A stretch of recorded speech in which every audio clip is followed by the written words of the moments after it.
Bismillahirrahmanirrahim. Assalamualaikum warahmatullahi wabarakatuh.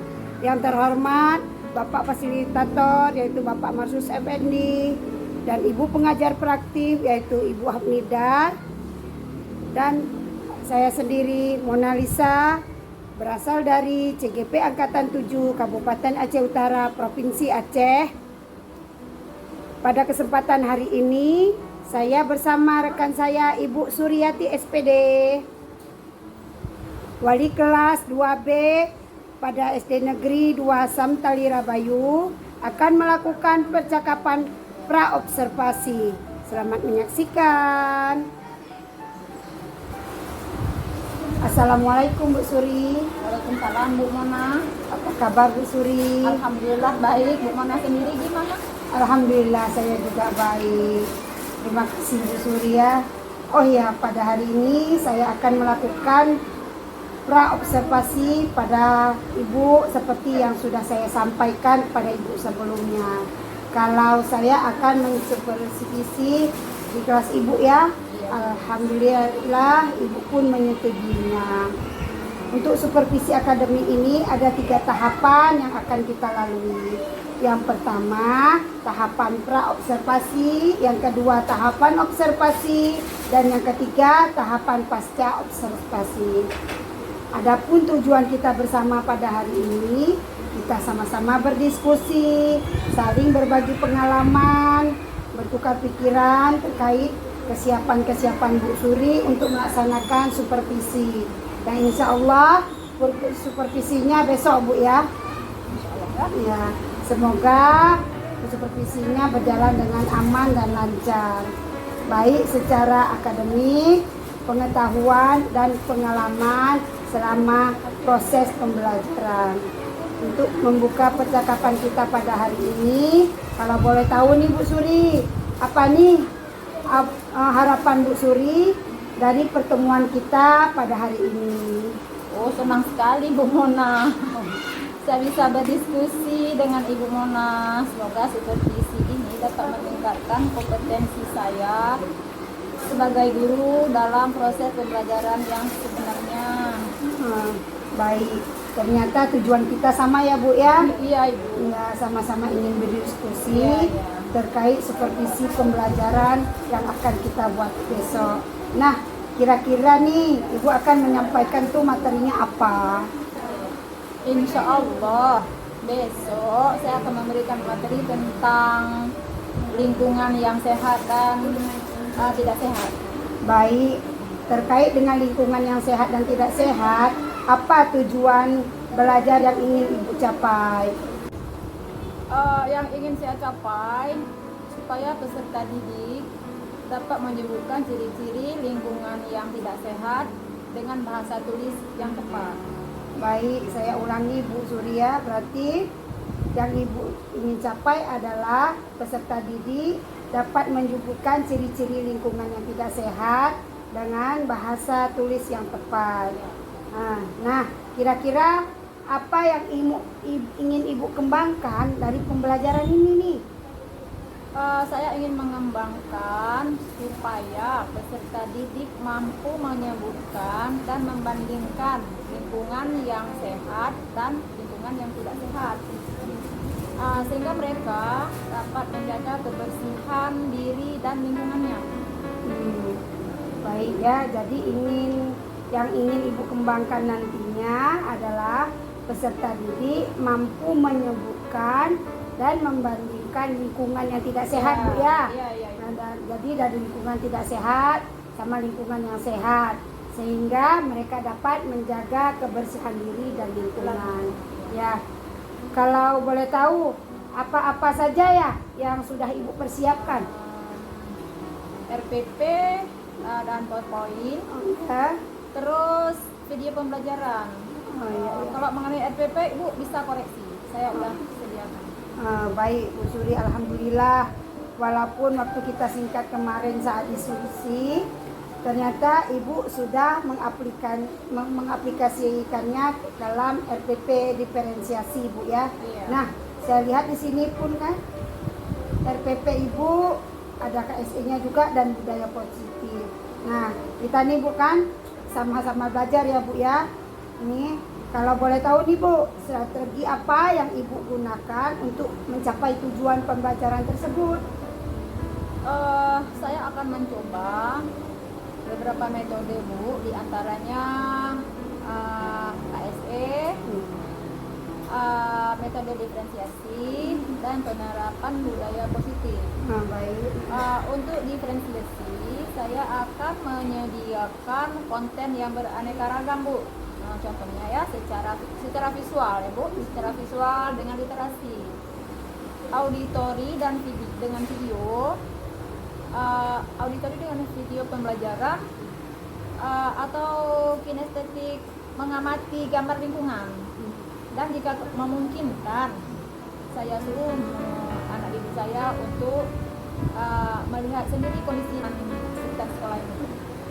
Baik, berarti metode pembelajaran diferensiasi itu Ibu akan menyediakan beberapa konten Bu ya yang beraneka ragam. Secara visual tadi Ibu katakan dengan literasi, auditori itu dengan video pembelajaran, dan kinestetik mengamati gambar lingkungan. Nah, jika memungkinkan Ibu menyuruh melihat kondisi di sekitar di sekolah Bu ya. Baik Bu Sri. Dari rencana persiapan yang sudah Ibu buat dan Ibu itu apa mungkin yang kendalanya ada Bu Suri lakukan? Ini Bu, sedikit ya mungkin ya. Dari rencana persiapan yang sudah saya buat dan saya susun, ada satu yang menjadi kekhawatiran saya. Oh ya, ada satu perasaan khawatir ya Bu Surya. Kira-kira kalau boleh tahu perasaan apa tuh yang Bu Suri rasakan? Tentang pengelolaan waktu Bu. Kalau boleh tahu pengelolaan waktu yang bagaimana ya Bu Surya? Gini Bu, nanti kan ada kegiatan diskusi kelompok. Ya. Saya takutnya kan Bu, anak-anak ribet saat pembagian kelompok. Maklumlah Bu, anak kelas 2 kan belum terbiasa atau belum tertib. Jadi hambatan yang Ibu khawatirkan itu anak-anak ribut dan ribet Bu ya. Saat pembagian kelompok. Nah, kira-kira ada nggak solusinya tuh mengatasi masalah tersebut? Untuk solusinya mungkin saya akan lebih sabar, itu yang utama ya. Dalam mengatur anak-anak, walaupun memang agak repot sedikit, memang udah resiko kita sebagai guru kelas, apalagi kelas rendah. Baik Bu, berarti Ibu akan lebih sabar mengatur anak-anak ya, walaupun agak ribet dan repot. Nah, kira-kira nih kapan Ibu mau mulainya tuh? Insya Allah besok saya mulai pada jam pertama. Berhubung besok pelajaran agama, guru pembelajaran tersebut kebetulan ada acara, jadi saya gantikan jam pelajaran mereka. Nah Ibu, saya rasa itu nggak masalah. Oh iya, kira-kira nih apa komitmen Ibu Suri itu selanjutnya? Saya akan berusaha Bu, membuat anak-anak itu lebih berdisiplin dan tidak ribut, agar mereka terbiasa untuk hidup lebih teratur di dalam kelas. Bagus tuh Bu, suatu usaha yang luar biasa. Nah, menurut Ibu nih, kira-kira apa yang perlu saya supervisi dari kegiatan observasi yang akan kita lakukan besok Bu? Yang perlu nanti Bu Mona supervisi nantinya ya mengenai kekurangan dan kelebihan saat saya mengajar, agar kedepannya saya lebih maju lagi lah, atau lebih kita tingkatkan lagi. Baik, berarti saya akan mencatat kekurangan dan kelebihan Ibu saat mengajar supaya bisa dievaluasi Bu ya, saat nantinya, agar kedepannya bisa diperbaiki dan jika perlu Ibu pun meningkatkan. Iya Ibu, benar. Baiklah kalau begitu Bu Suri, terima kasih. Sama-sama Ibu. Insya Allah kita besok akan berjumpa pada tahap observasi. Assalamualaikum. Waalaikumsalam.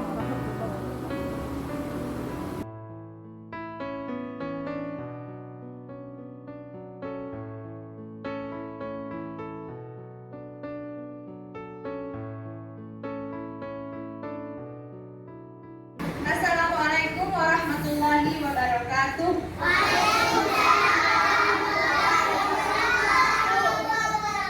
Apa kabar anak ibu? Alhamdulillah. Allahu Akbar. Anak ibu, sebelum kita belajar, mari kita berdoa dulu. Ayo semuanya.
Tadi sebelum berangkat sekolah, anak ibu ada sarapan? Ada. Sarapannya apa? Nasi. Apa lagi? Lontong. Kue. Kenapa kita harus sarapan?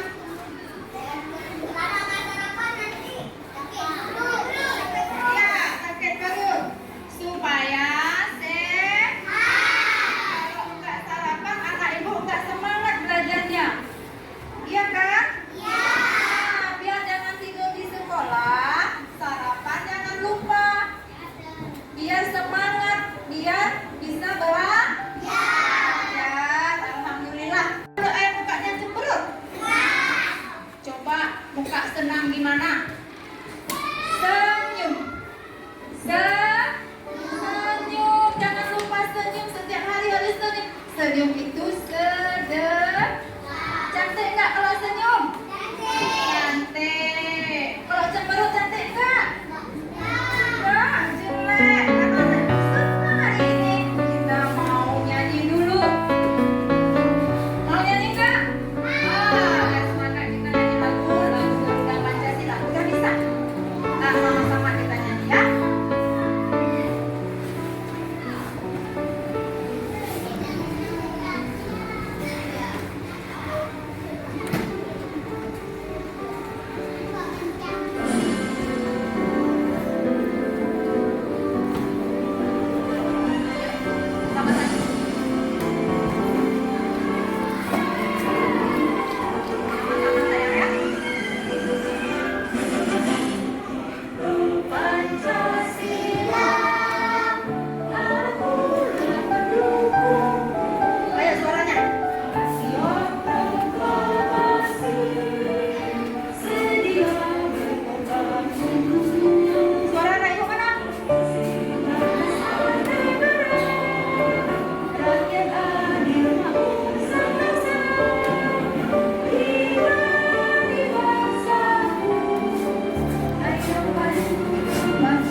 gambarnya? Coba anak ibu sebutkan ini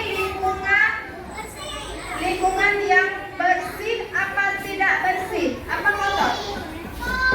Lingkungan, perhatikan gambarnya. Amati gambar di papan tulis. Bersih.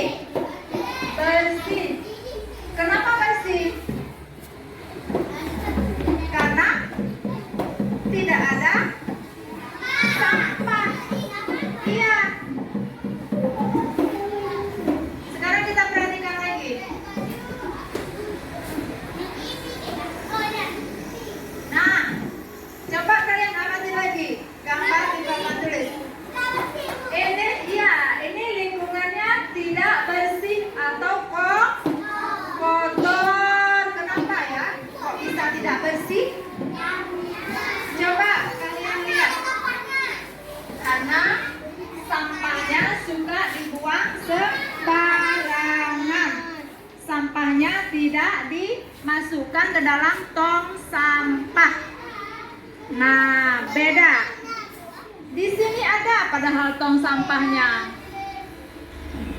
Tetapi nggak mau buang sampah ke dalam tong sampah. Nah, ada tong sampah warna kuning, warna merah.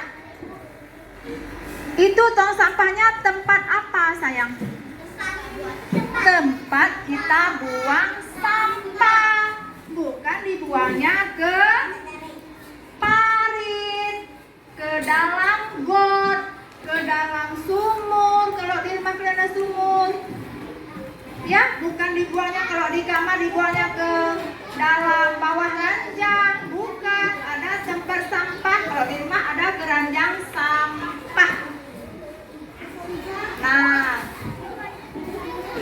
sekarang anak ibu coba kalian buat di sini berkelompok bagaimana lingkungan yang bersih dan bagaimana lingkungan yang tidak bersih atau lingkungan yang kotor. Ya. Coba berkelompok ya.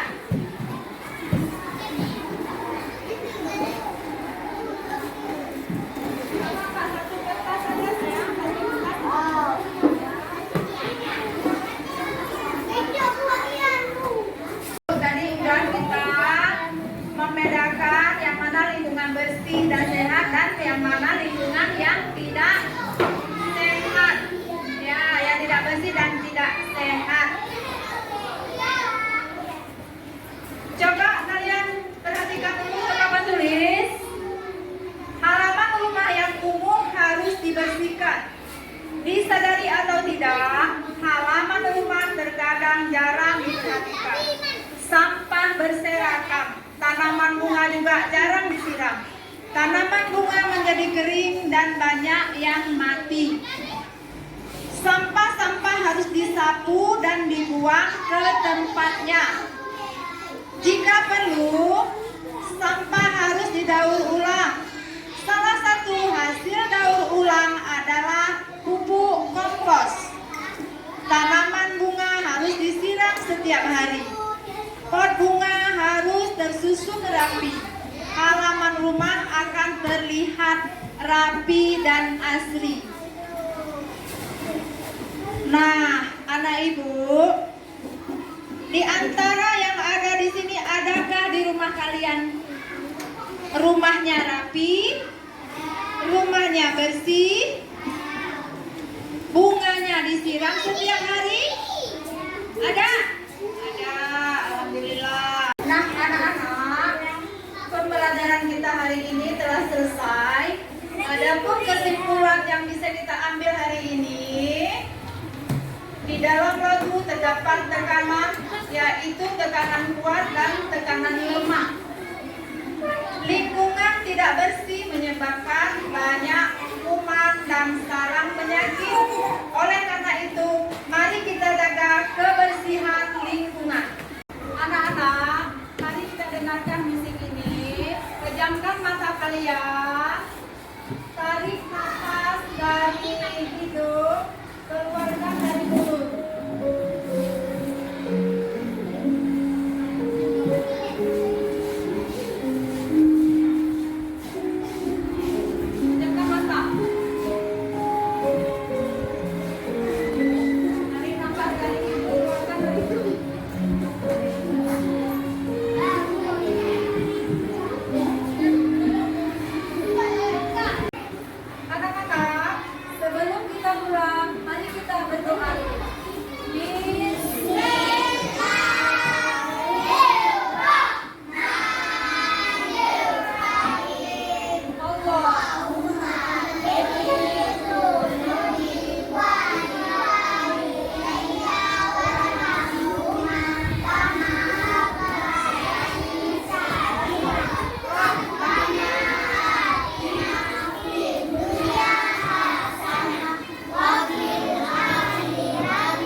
Bismillahirrahmanirrahim. Assalamualaikum warahmatullahi wabarakatuh. Yang terhormat Bapak Marsus Effendi selaku fasilitator saya. Yang terhormat Bu Hafnidal selaku pengajar praktik saya. Hari ini saya didampingi Bu Hafnidal akan melakukan supervisi pasca observasi. Selamat menyaksikan. Assalamualaikum Bu Suri. Waalaikumsalam Bu Nona. Apa kabar Bu Suri hari ini? Alhamdulillah baik. Bu Nona sendiri gimana? Alhamdulillah saya baik juga. Ya, ngomong-ngomong, gimana perasaan Bu Suri ini setelah diobservasi? Perasaan saya agak deg-degan Bu, tapi alhamdulillah sekarang sudah lebih baik. Ya, kira-kira kenapa Bu Suri sampai deg-degan? Seperti yang pernah saya utarakan kepada Ibu, mulai dulu waktu observasi hambatan atau pandangan yang saya hadapi di lapangan kadang-kadang agak ribet ya, darah lagi waktu itu ya, kelas rendah mungkin lah Bu ya. Jadi ya lumayan lah tantangan yang saya hadapi. Ya, kira-kira gimana tuh Bu Suri itu kalau kita bilang menanggulangi tadi hambatan Bu Suri itu? Kalau saya Bu, saya mengatasi ya. Yang saya harapkan dulu anak-anak juga kita buat kelompok itu ya, kalau nggak kita lagi sekarang kapan lagi ya Bu. Berarti untuk Bu Suri itu manfaatnya itu apa ya? Tadi kan buat anak-anak itu kan akan memulai kalau kita bilang diskusi. Sekarang Bu Suri itu apa gitu? Kalau untuk pribadi saya sendiri, pertama kalau misalnya anak-anak lagi duduk, kita harus yang pertama melatih kesabaran saya sebagai guru, lagi menjadi. Terus yang anak-anak kan masih butuh perhatian, masyarakat. Yang disitulah yang ketika pembelajaran yang lebih bagus itu ke depannya yang menyenangkan lah ya. Luar biasa sekali Bu Suri ya. Ternyata manfaatnya bagi Bu Suri pun ada, sama anak-anak pun ada, biar biasa terlatih. Oh ya, menurut Ibu, apakah tujuan pembelajaran yang Ibu harapkan itu sudah tercapai? Coba cerita sedikit. Alhamdulillah sudah Bu. Dapat kita lihat dari hasil diskusi anak-anak kemarin, hasilnya ya banyak hal yang dapat nilai 80, bahkan ada yang dapat 90. Itu dan tergantung dalam anak-anak. Alhamdulillah udah bisa ya. Alhamdulillah baik. Untuk penerapan pembelajaran diferensiasi dan KSE itu bagaimana menurut Ibu? Menurut saya bukan Ya. ya masih banyak kekurangan karena kenapa pembelajaran berdiferensiasi itu dan KSE itu kan merupakan hal baru bagi saya sendiri ya, tapi ya kita usahakan ke depannya itu ya kita akan mempraktekkan juga pembelajaran baru. Berarti masih Ibu Suri tadi kan masih agak kaku jalan Iya, gitu iya ya. benar. Menurut Ibu sih kira-kira apa solusi itu supaya Bu Suri itu nggak kaku kayak gitu kan, nggak merasa asing itu, apa kira-kira solusi yang akan Ibu ambil lah kayak gitu, solusinya kira-kira apa? Saya akan berusaha lagi mempelajari metode pembelajaran berdiferensiasi dan kompetensi sosial emosional anak untuk melanjutkan pengembangan selanjutnya untuk lebih baik untuk anak ke depannya. Baik. Dengan cara apa Bu Suri mempelajari pembelajaran diferensiasi dan KSE tersebut? Kalau saya sering membaca artikel-artikel yang menyangkut dengan diferensiasi dan KSE. Pembelajaran menyangkut dengan diferensiasi ya, membaca dari internet dan bisa juga mengikuti paparan. Oh, berarti adalah usaha Ibu untuk mencapainya. Iya, itu. ada Bu. Alhamdulillah. Nah, baik. Kira-kira kapan Ibu memulainya tuh? Saya akan mempelajari nanti yang pembelajaran metode diferensiasi dan sosial emosional secepat mungkin. Tahun ajaran baru insya Allah akan kami laksanakan. Nah, berarti komitmennya gimana tuh komitmen ibu itu untuk melaksanakan itu? Yang pertama, kita harus lebih banyak sabar, memfasilitasi anak dalam pembelajaran, terutama dalam membentuk kelompok dulu, membentuk kelompok untuk berdiskusi. Terus yang kedua, kita akan mempelajari lagi metode pembelajaran berdiferensiasi dan testing agar kan terbiasa dengan pembelajaran tersebut dan mempraktikkan pengetahuan diri saya. Baik Bu Suri, satu lagi. Sekarang gimana perasaannya sekarang setelah kita melakukan ini nih, percakapan ini? Gimana perasaan Bu Suri? Senang, terus dapat ilmu baru juga saya. Alhamdulillah, baiklah Bu Suri. Semoga percakapan ini bermanfaat bagi kita